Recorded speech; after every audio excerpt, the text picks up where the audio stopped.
Gentleman yields back. Chairman, I recognize the ranking member for 5 minutes. Thank you, Mr. Chairman. If Republicans were to succeed in their effort to abolish the ATF, how would that affect public safety, particularly gun violence in this country? Protecting Americans from violent crime, including firearms violence, was, is, and will always continue to be ATF's top priority.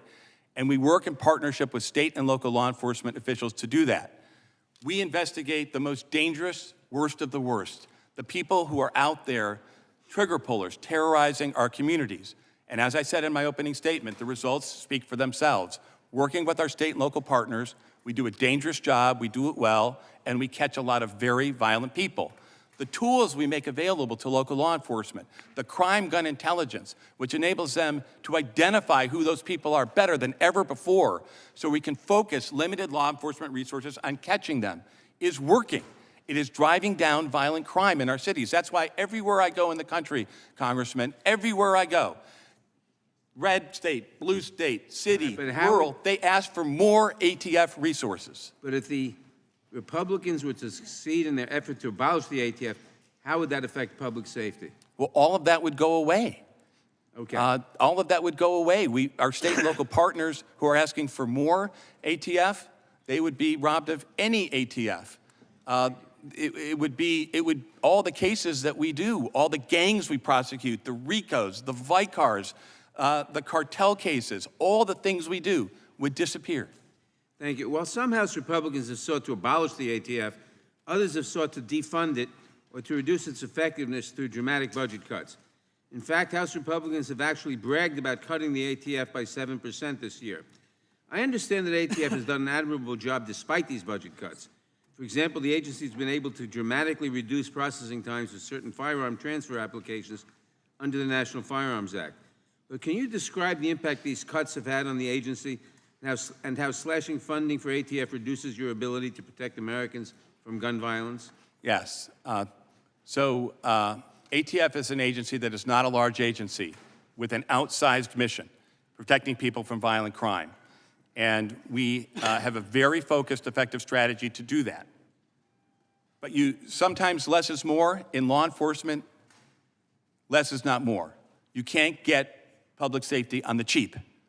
And the fact of the matter is that pursuant to the cuts passed by Congress, we have canceled already 2 classes of special agents this year. Those are each 24 agent classes.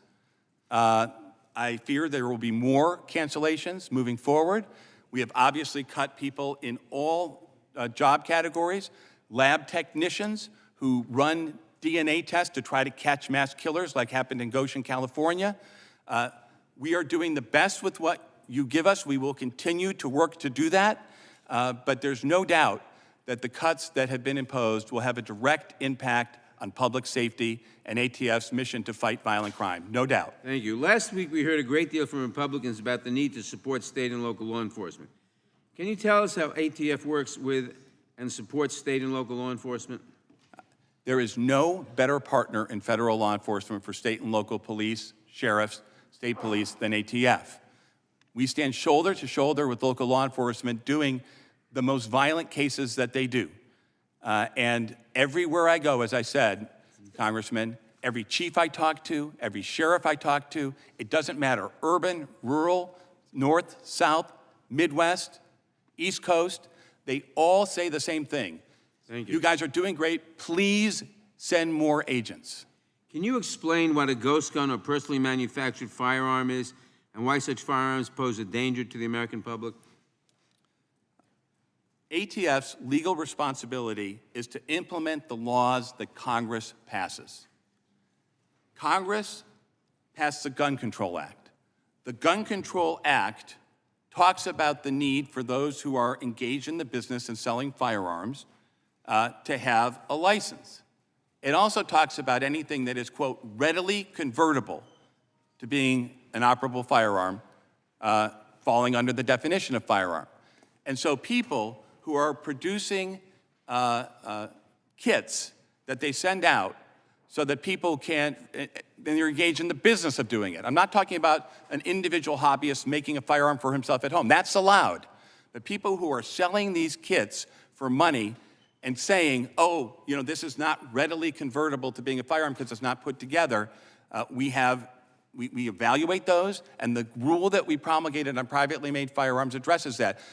Congressman, the number of privately made firearms, which are untraceable, unserialized firearms that are used in crimes in a 5-year period went up 1,000, I'm going to say 1,000%, 10 times, by a multiple of 10, year over year. And there's a reason for that. The reason for that is felons and violent people, they know they're going to do something bad. They don't want the firearm to be traced to them. It's a cold weapon. It's untraceable, and it's very dangerous in the wrong hands.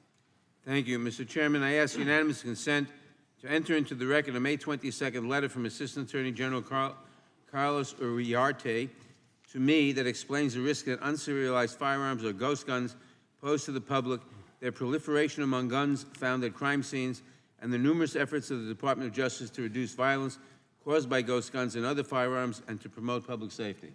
Objection. I also ask unanimous consent to enter into the record a March 7th Washington Post article titled, House Republicans Want to Defund the Police, which outlines how Republican cuts to the FBI and ATF will harm the important work of state and local law enforcement. Without objection. Thank you. I yield back.